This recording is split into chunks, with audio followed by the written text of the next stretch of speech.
Do you know that these kind of key safes can be opened in just a few seconds with one of these?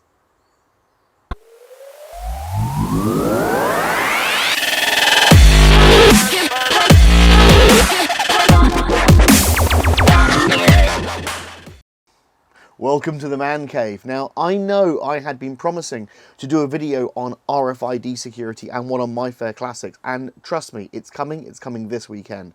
But this arrived through the post the other day, and I thought, you know, I have to have a play with one of these.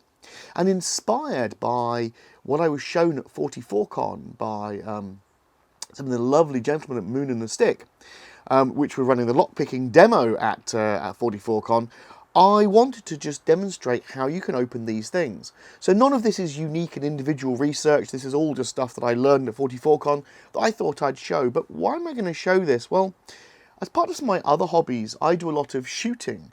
And one of the common things you're doing if you're doing shooting is that you need to have things like these key safes, or these are recommended. Now, I don't personally use key safes, I use other mechanisms, but people use these to store their safe keys, to store their gun safe keys. And they're very, very simple in operation. They have a set of dials here, some rotors, and you turn those round, put the correct number in, press the little lever down, and it drops open, and you can get straight in. Now, in terms of physical construction, these aren't too bad. This is mild steel, which is good enough. But actual fact, whilst investigating this, and in a minute I'm going to get on to how to defeat the lock mechanism using a feeler gauge, I noticed something else. And I don't know if you can see, so let's come in a little bit closer. But this locking pawl right here, I've just realised actually is made out of zinc. And what is interesting about zinc is that, and this is one of the advantages of being in the man cave, is that if you get something like this, this is yellow map gas, and it's a blowtorch, and it actually burns hotter than that zinc melts.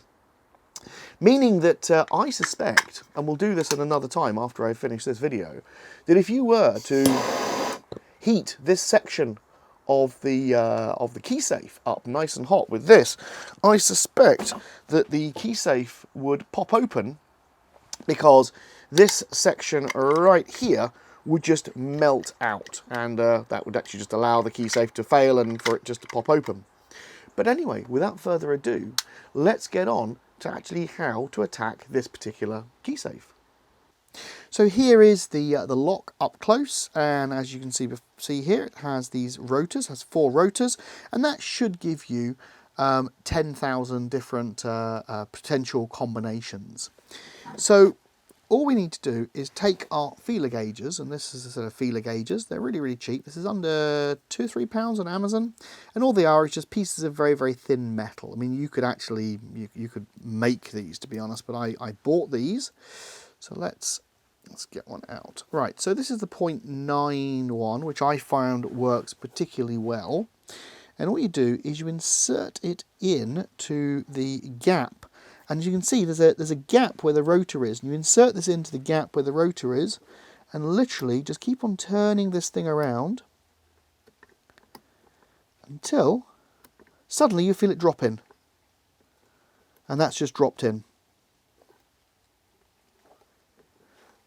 So let's put this in. I've just put this one in the next one.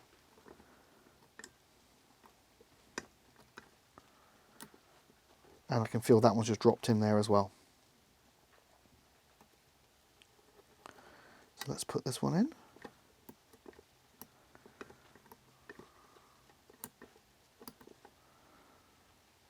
Is that it there?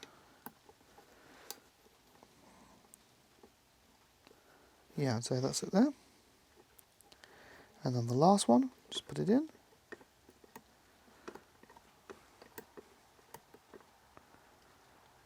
And that, I'd say it's there.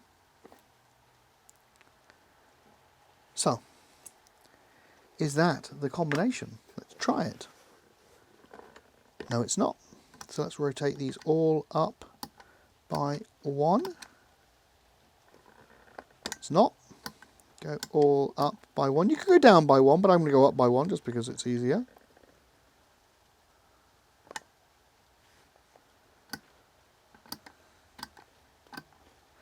Is it that, the combination? And that would be the combination. There we are. And so what this then does is it changes your number of tries needed to break the combination from being 10,000 attempts to being 9 attempts. Well, that's all we've got time for today. For those of you really observant, you'll notice that I changed shirts a few times during this video. That's because I managed to mess the sound up. I am only human, and I do occasionally make mistakes, so I mess the sound up, and so I've re-recorded certain sections of this, which is hence my shirt keeps on changing. Anyway, I hope you've enjoyed this video. Please, as always, like and comment, and please subscribe. There's a special prize for those who subscribe. My undying love and respect for you. So please do all of those things, and any comments, put them below, and as always, see you next time and stay safe.